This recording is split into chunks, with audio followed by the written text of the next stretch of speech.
The end of the Civil War marked the abolition of slavery for 4 million black Southerners. However, it also left them landless and with limited financial resources to support themselves. White Southerners determined to maintain white supremacy and prevent black Americans from gaining political, economic, and social power, devised special state law codes known as the Black Codes. These codes aimed to control and restrict the behavior of newly freed slaves, enforcing a system of racial segregation and subordination. The Black Codes varied from state to state, but shared a common purpose of limiting the rights of black Americans, such as the right to vote, own property, testify in court, or even move freely. These laws were designed to reinforce racial segregation and to ensure the dominance of white power. The end of the Civil War brought about a turbulent period in the United States, with devastated Southern states and a country struggling to recover. President Abraham Lincoln's assassination 5 days after the war ended thrust Vice President Andrew Johnson into the presidency. Johnson favored the quick readmission of Southern states into the Union and appointed military governors to oversee the former Confederate states. Little consideration was given to the needs of the newly emancipated slaves, and the Freedmen's Bureau was created shortly before the war's end to provide food, medical aid, and education for former slaves. However, the former slave-owning states in the South resented being ruled by Union military governors and bureau officials.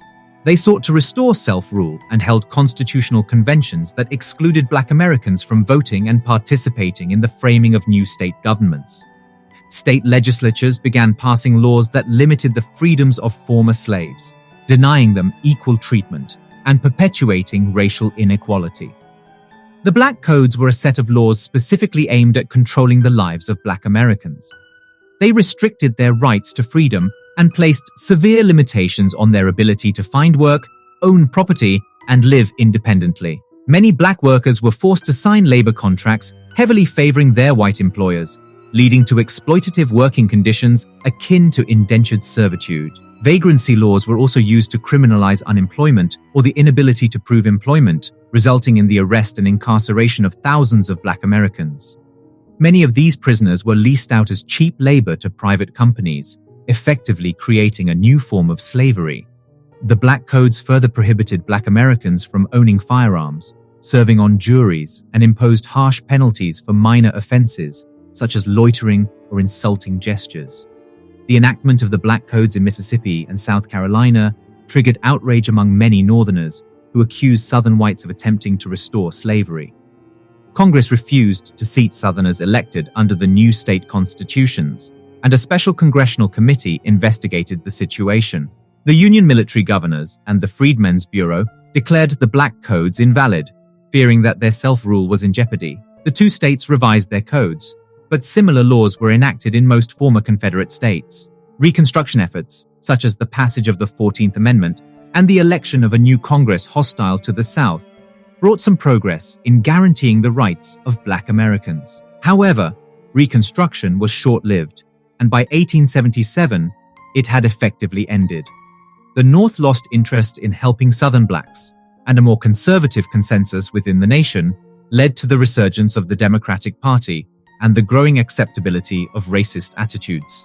By the 1890s, Jim Crow laws replaced the Black Codes, spreading segregation and discrimination throughout the United States.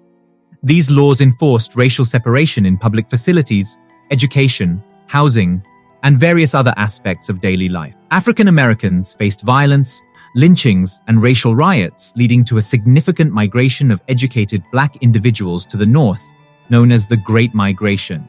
Thank you for watching this video on the history of the Black Codes and their impact on African Americans during the post-Civil War era. Understanding our past is crucial for creating a more inclusive and equitable future. If you found this video informative, be sure to like and share it with others who might benefit from learning about this important chapter in history.